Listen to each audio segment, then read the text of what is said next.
Hello hello, j'espère que vous allez bien. On se retrouve pour une nouvelle vidéo. Aujourd'hui je vais vous proposer mon bilan de lecture du mois de janvier. Donc c'est une vidéo que je ferai tous les mois, à chaque fois je ferai le petit bilan de tout ce que j'ai lu le mois précédent. Cette année, au mois de janvier, j'ai lu 9 livres. En général je suis plutôt à 7, 7, donc là on est plutôt en haut, mais ça m'arrange parce que j'aimerais cette année lire 100 livres dans l'année. Et donc, si on fait la moyenne, il faut à peu près 9 livres par mois pour pouvoir y arriver. Donc ça, c'est un petit challenge que je me donne cette année. D'ailleurs, il y en aura d'autres, donc je ferai une petite vidéo sur tous mes challenges littéraires que j'aimerais essayer de suivre cette année. Alors, pour ce mois de janvier, j'ai lu 2 livres jeunesse, 2 livres contemporains, 2 livres de science-fiction, 2 livres de littérature de l'imaginaire, romantaisie, et un livre qui est un peu inclassable, Dark Academia, historique, fantastique, enfin bref, vous verrez quand j'en parlerai. Je ne vais pas vous en parler dans l'ordre dans lequel je les ai lus, je vais plutôt partir par genre. Comme ça, si jamais il y a des genres qui vous plaisent pas, vous pouvez passer au suivant sans souci. Je vais commencer par les livres jeunesse. Le premier, La prophétie des grenouilles de Jacques-Rémy Girard, que j'ai lu en fait en lecture commune avec l'une de mes filles. Je leur lis des histoires le soir. Donc maintenant, on n'est plus sur des petites histoires qui durent une soirée, on est plutôt sur des romans qu'on lit ensemble. Là, je l'ai lu avec ma fille aînée, puisque la deuxième n'a pas accroché au début. C'est moi qui l'ai choisi parce que ça fait longtemps que je l'avais dans la bibliothèque. Et je savais qu'il y avait un film que je n'ai pas vu. Mais je savais que le film avait beaucoup plu, était hyper poétique, etc. Donc je voulais lire le livre avec mes filles tant qu'à faire parce qu'on est dans du jeunesse. On a bien aimé toutes les deux. J'ai eu un petit peu de mal à rentrer dedans, c'était un petit peu long à se mettre en route. C'est l'histoire de Tom qui vit avec ses parents adoptifs, Ferdinand et Juliette. Un jour, il va rencontrer des grenouilles dans la mare qui est à côté de chez lui et qui vont lui dire qu'il y a un énorme déluge qui va tomber sur Terre pendant 40 jours et 40 nuits et que donc malheureusement les humains a priori ne vont pas s'en sortir. Donc Tom va tout de suite aller prévenir ses parents et en catastrophe parce que l'eau commence déjà à tomber. Ils vont créer une espèce d'arche de Noé avec leur grange. Ils vont sauver plein d'animaux, alors ils vont avoir des animaux aussi exotiques parce qu'il se trouve que leurs voisins sont un petit peu excentriques et ont créé un espèce de mini zoo chez eux. Donc on a des lions, on a des éléphants, etc. Et donc en fait on est un peu sur une espèce d'arche de Noé, un remake de l'arche de Noé. Et dedans, il va se poser la question, comment font les carnivores pour se nourrir si l'idée c'est de sauver tous les animaux? Que font les carnivores? Et dans la prophétie des grenouilles, ma foi, on répond à cette question de manière très très drôle. Et au final, c'est un livre dans lequel on est bien rentré parce qu'à la fin, on avait vraiment envie de savoir ce qui allait se passer, qu'est-ce qui allait arriver aux carnivores et comment ils allaient régler ce problème et tout ça. Donc c'était vraiment une super lecture. Donc je dirais à partir de 6-7 ans accompagné et tout seul 8-9 ans sans souci quoi. Donc c'était très très sympa. Deuxième livre jeunesse que cette fois-ci j'ai lu toute seule parce que ça fait des années que ma fille l'a eu dans son abonnement École des loisirs et que jamais elle a eu envie de le lire. Et moi je sais par contre qu'il a eu de très bons échos ce livre, donc ce sont Les Mémoires de la forêt de Maëlle Brun-Arnaud et illustré par Sanoé. Le tome 1, Les souvenirs de Ferdinand Taupe. J'en avais beaucoup entendu parler, j'avais très envie de le lire, donc il était en train de prendre la poussière dans la bibliothèque de ma fille, donc je lui ai pris et je l'ai lu toute seule, et ma foi, je ne le regrette absolument pas. C'est très beau, les images, les illustrations sont magnifiques, il y en a tout au long du livre.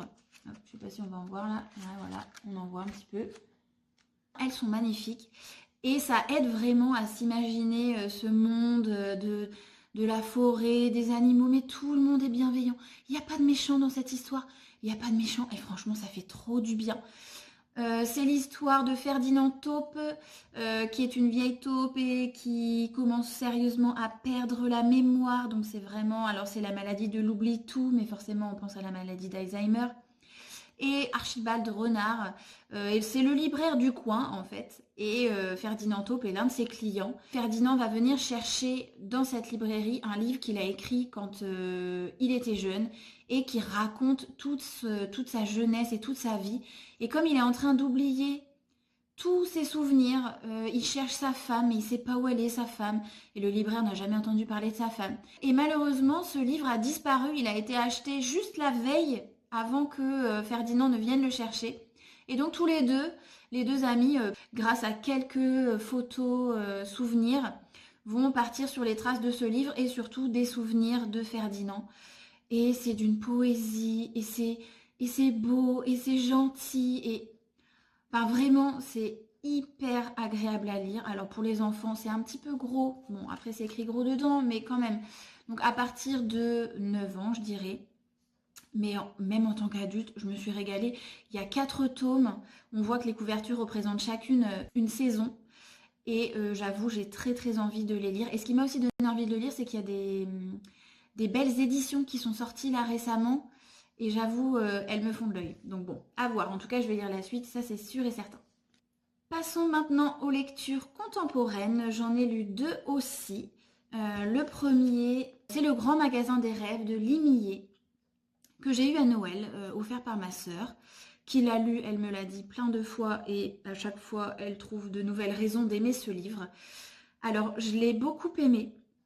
C'est vrai qu'on est aussi dans la poésie des rêves. Alors en fait, on suit l'histoire de la jeune Penny qui va se retrouver à travailler dans le grand magasin des rêves. Alors le grand magasin des rêves, c'est dans un monde un peu à part du nôtre, où vont tous les gens quand ils s'endorment.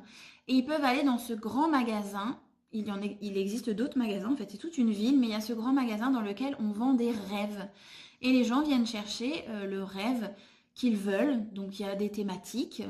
Et donc en fait, ils prennent le rêve, ils le consomment pendant qu'ils dorment. Et puis ensuite, quand ils se réveillent, ils oublient totalement qu'ils sont allés dans le magasin des rêves, évidemment. Et donc c'est très beau parce qu'il y a plusieurs histoires de personnes qui vont réussir à régler leurs problèmes grâce aux rêves. Puis cette petite Penny là qui découvre un peu l'éthique de quels rêves on peut vendre, quels rêves on ne peut pas vendre. Tous les rêves ne sont pas faits pour tout le monde. En fonction de la période de la vie, on va peut-être pas vendre les mêmes rêves ou conseiller en tout cas en tant que vendeur les mêmes rêves à tout le monde.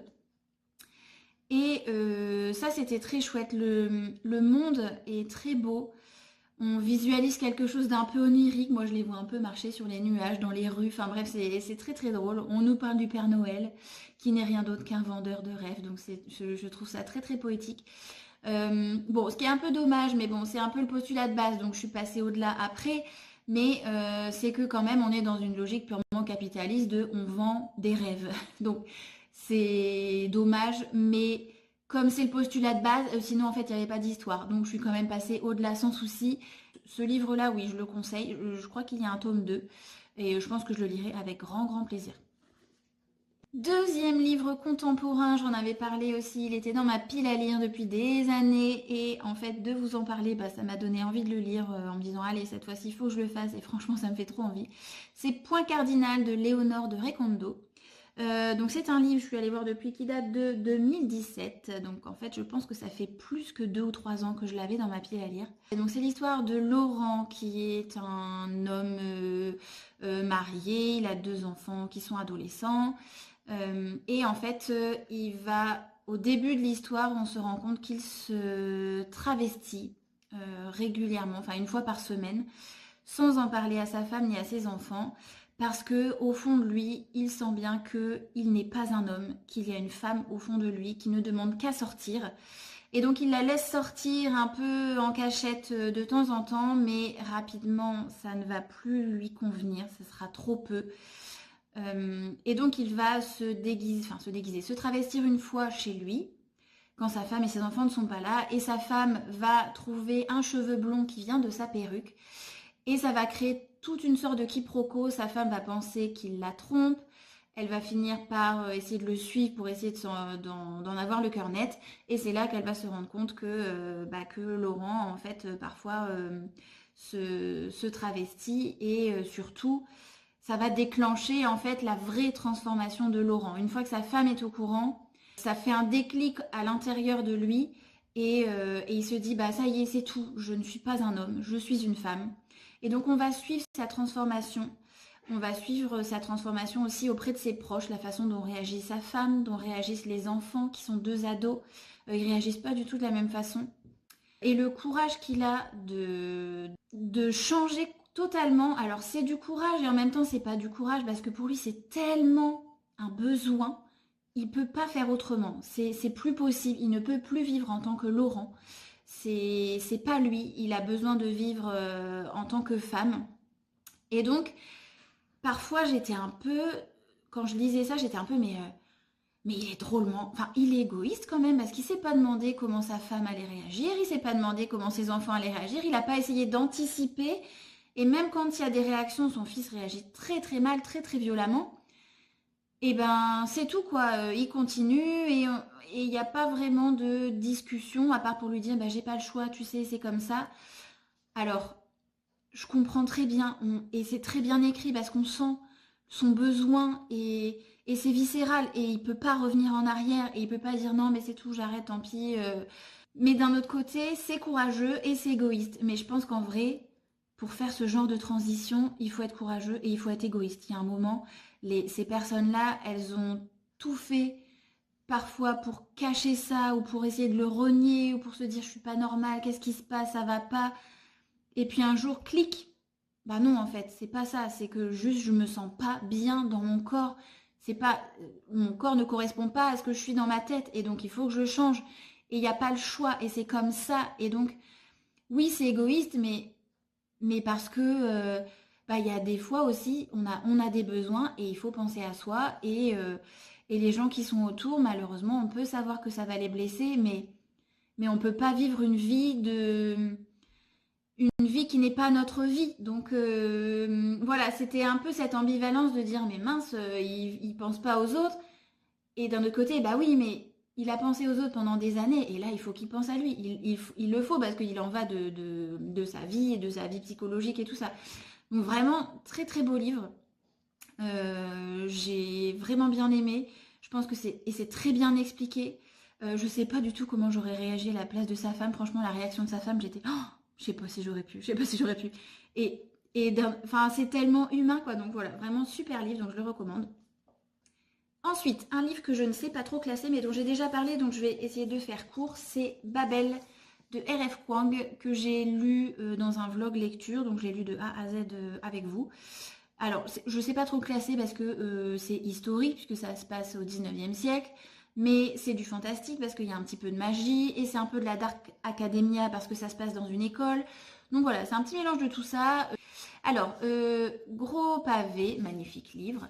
Mais moi j'ai pas réussi vraiment à accrocher, hein. Je suis allée au bout parce que je le faisais en vlog et que de toute façon j'ai vraiment du mal à arrêter des livres. Je vais toujours au bout en me disant peut-être que je vais finir par accrocher. Cela dit, je reconnais qu'il est très bien écrit, la plume est très facile à lire, le pitch est intéressant, la quantité de travail que ça a dû demander à l'autrice est aussi absolument phénoménale. En fait ça se passe au 19e siècle, mais tout ce qui est raconté est exact. Il y a beaucoup de références littéraires, donc c'est hyper impressionnant. Mais en revanche, je l'ai déjà dit, je n'ai pas su m'attacher au personnage principal. En fait, c'est un enfant, Robin Swift, qui va être adopté par le professeur Lovell, qui va l'emmener en Angleterre et lui faire étudier les langues anciennes dans le but qu'il puisse aller étudier ensuite à Babel. Donc c'est le département de traduction de l'université d'Oxford et donc c'est ce qui va se passer. Donc on le voit grandir, hein. Robin ça commence, il a 11 ans et puis vers la fin il a 20 ans à peu près. J'ai pas réussi à m'attacher à lui. Quand il est enfant, ça va, on voit qu'il est paumé parce qu'il comprend pas pourquoi le professeur Lovell l'a adopté lui, qui est venu le chercher en Chine lui pour ça. Mais par contre, il adore sa vie, il adore apprendre, il adore les livres, il parle plein de langues déjà, et donc bah, tout ça, il est hyper heureux. En fait, il se rend compte que bah, tous ces privilèges qu'il a gagnés, ben, le prix, c'est quand même les colonies et la souffrance de son peuple, lui, en Chine, qui est exploité un peu par les Britanniques, hein. On est en plein dans l'Empire britannique. Et donc à partir de là, il n'arrête pas de faire des allers-retours. Je suis d'accord, je suis pas d'accord, je vais agir, je vais pas agir, mais j'ai envie de garder mon confort, mais d'un autre côté, c'est pas bien. Enfin, il hésite tout le temps, il se laisse convaincre par le dernier qui a parlé. Donc quand c'est quelqu'un qui est contre, bah, il est contre. Quand c'est quelqu'un qui est pour, bah, il est pour. Et la fin ne m'a pas vraiment plu non plus. Toujours dans les actions que lui fait. En fait, c'est vraiment le personnage principal qui m'a posé problème. Et bon, bah du coup, comme on le suit de A à Z, ça pose problème quand même un petit peu. Donc très beau livre, je vous le conseille quand même parce que voilà, c'est vraiment ce personnage-là qui ne m'a pas plu, mais sinon j'ai rien d'autre à reprocher à l'histoire, qui est une belle histoire. Alors, les deux livres suivants, on est toujours de la littérature de l'imaginaire, mais cette fois-ci plus de la romantaisie, de l'urban fantasy. Mais le premier dont je veux vous parler, je ne l'ai pas en version papier, je l'ai écouté en version audio. Il s'agit du tome 2 de la deuxième trilogie de Witch and God, Les Dieux du Temps, et donc le tome 2 s'appelle Panthéa la clairvoyante.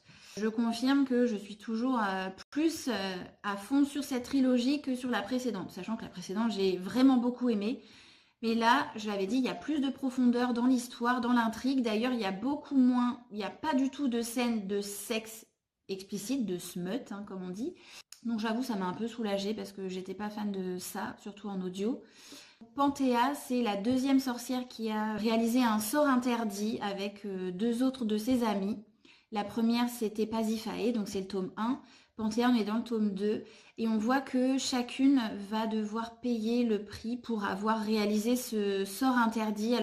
Et Panthéa, elle est complètement perdue parce qu'elle voit, on est vraiment à la suite du tome 1, elle voit que Pasiphae est en dépression totale, qu'elle n'est pas bien du tout, que même sa magie commence à noircir en fait. Certains de ses sorts sont un peu teintés de magie noire à cause de sa tristesse, à cause de sa dépression, de ce qui lui arrive. Donc elle est très embêtée et elle aimerait savoir ce qu'elle peut faire pour son amie. Panthéa, elle est très sensible à la lecture des cartes, à la divination, etc. Donc elle va, sur les conseils d'une déesse qu'elle a rencontrée sur l'Olympe, elle va se rendre à la Nouvelle Delphes où se trouve la Pythie. Donc la Pythie, c'est la personne qui est adoubée en gros par Apollon pour donner des prédictions, puisque c'est un des pouvoirs d'Apollon de donner des prédictions. Donc elle va se retrouver à la Nouvelle Delphes dans l'idée de poser une question sur Pasiphae à la Pythie pour savoir qu'est-ce qu'elle peut faire pour aider son amie. Elle va rencontrer la Pythie, donc au bout de plein de quiproquos, elle va finir par comprendre que la Pythie c'est un homme. Et donc il va y avoir forcément, ils vont se détester au début parce que la Pythie est quelqu'un de très froid, assez hautain, et ils vont se détester, et Panthéa va être obligée de rester un peu plus longtemps que prévu, et elle va découvrir les secrets de la Pythie. Donc bon, bah forcément, on sait que c'est ce couple-là qui va se former, puisque de toute façon, il y a deux personnes qui parlent dans l'histoire, hein, c'est chapitre par chapitre. Donc un moment, c'est Panthéa, et un moment, c'est Aristée, qui est la Pythie. Et on va avancer dans l'histoire, ils vont se rapprocher, mais surtout, donc on voit qu'il y a quand même la romance, mais l'intrigue, c'est-à-dire les secrets d'Aristée sont quand même assez atroces. En fait, il a un vécu très très difficile. Panthéa va revenir aussi sur ce qu'elle a fait et commencer à se rendre compte que c'était une grosse erreur, mais qu'elle ne peut pas revenir en arrière. Et puis, une deuxième fois, comme c'était le cas pour Pasiphae, elle va être manipulée par un dieu du temps qui va exiger d'elle quelque chose et elle va devoir un peu de nouveau renier ses principes et réaliser des sorts interdits pour satisfaire ce dieu du temps qui menace sinon de dire à tout le monde la grosse bêtise qu'elles ont faite ces sorcières. Et donc j'adore ce livre cet audiobook que j'écoute parce que je me plonge complètement dans l'histoire et j'ai très envie de savoir la suite. Et il se trouve que le tome 3 n'est toujours pas sorti et que Liv Stone, l'autrice, ne donne aucune nouvelle. Depuis plusieurs mois, il ne se passe rien sur ses réseaux sociaux ou pas grand-chose.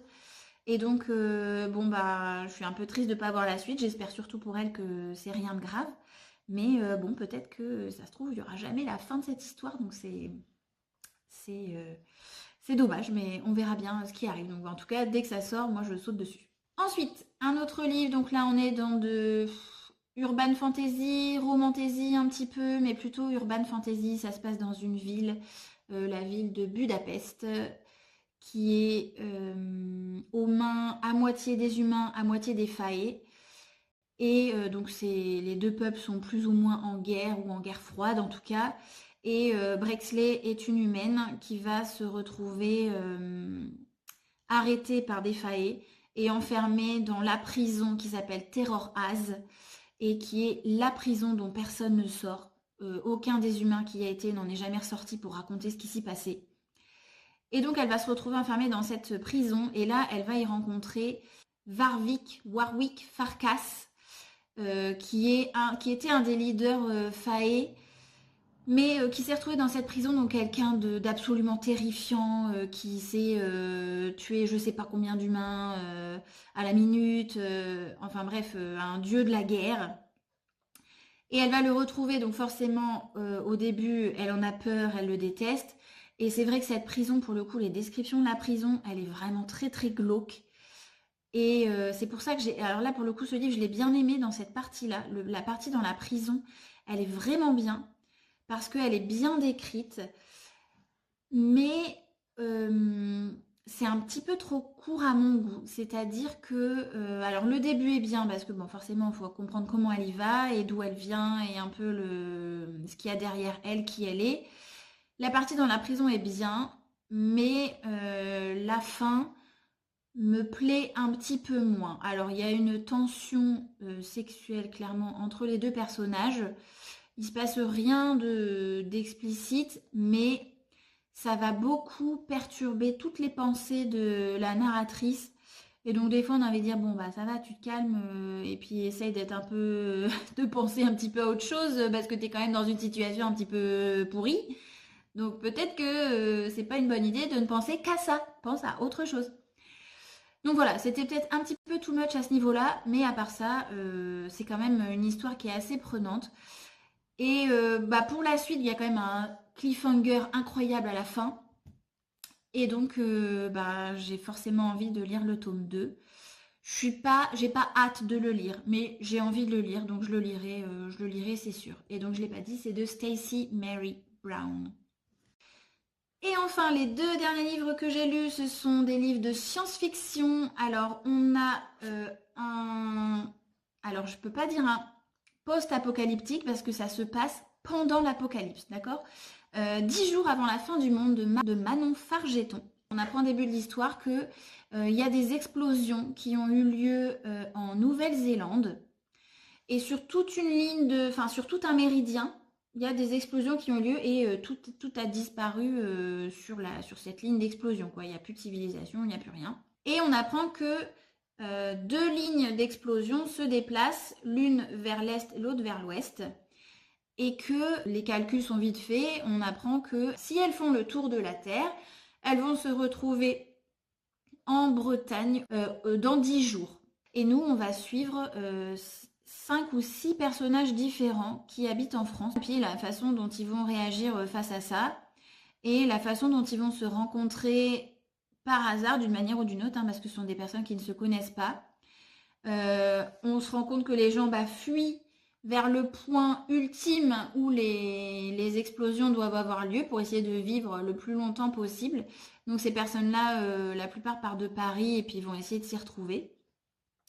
Et alors c'est glaçant. La première partie, on est vraiment sur ok, on va tous mourir là, c'est sûr. Tous les réseaux tombent petit à petit, finissent par plus rien avoir, mais au début ils ont des infos, ils ont des vidéos. Et c'est l'apocalypse, quoi. Vraiment, il y a rien à faire, ça va nous arriver dessus. Et donc, comment je vis les derniers jours de ma vie, quoi. Et donc, c'était pas évident à lire parce que en général, je suis assez à fond avec les personnages. Et donc là, il fallait que je lise autre chose avant d'aller me coucher parce que sinon, j'étais trop angoissée. Je me disais, mais moi, je ferais quoi à leur place? Et je suis assez facilement angoissée, en fait. Quand je lis des livres, je rentre trop dedans et je suis trop empathique avec les personnages et donc voilà, leur angoisse c'était mon angoisse. Donc je lisais autre chose avant d'aller me coucher. À partir des trois quarts, ils arrivent à leur point d'arrivée, enfin, où ils n'ont plus qu'à attendre. Donc là, cette partie-là était un petit peu plus longue parce que ils attendent. Ils attendent il leur reste, je sais pas, 3 jours peut-être, mais c'est vraiment heure par heure. En fait, sur les chapitres, c'est mis H-239, H-, et puis etc. Petit à petit, ça avance. Et donc voilà, et la fin, ma foi, m'a surprise et j'étais plutôt contente de cette fin. Alors je vais pas donner de spoiler, je dis pas que ça se finit bien forcément, mais ben voilà, à vous de le découvrir. Il y a juste des longueurs dedans, donc faut vraiment s'accrocher. Moi le début m'a vraiment bien plu, mais je vous l'ai dit, angoissant.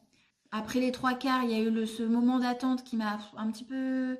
Voilà, c'était un petit peu long. Et par contre, la fin, à un moment, ça redémarre en fait. On voit qu'il y a l'action qui redémarre, il se passe quelque chose et donc j'étais plutôt satisfaite à la fin, au final, d'avoir été jusqu'au bout.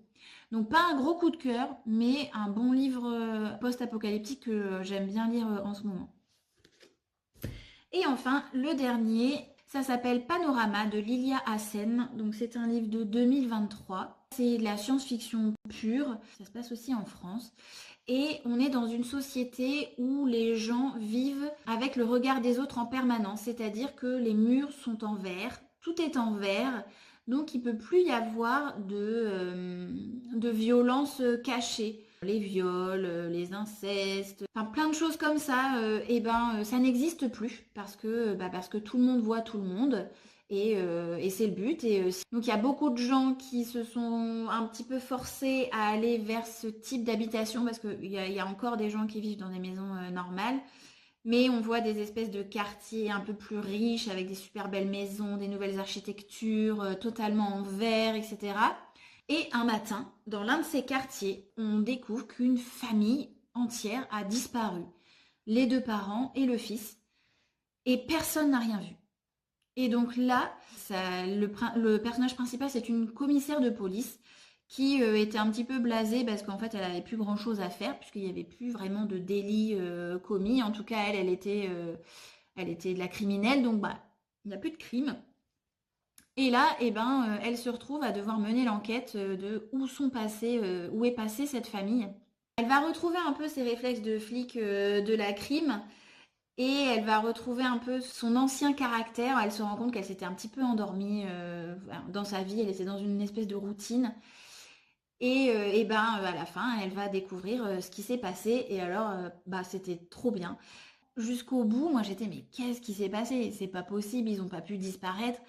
Tout le monde regarde tout le monde. Enfin, le voyeurisme est élevé au rang d'art et c'est normal et c'est logique de regarder les autres parce qu'en fait on surveille qu'il n'y a pas des choses dangereuses pour les autres et donc c'est bien de regarder ce qui se passe dans les maisons des autres.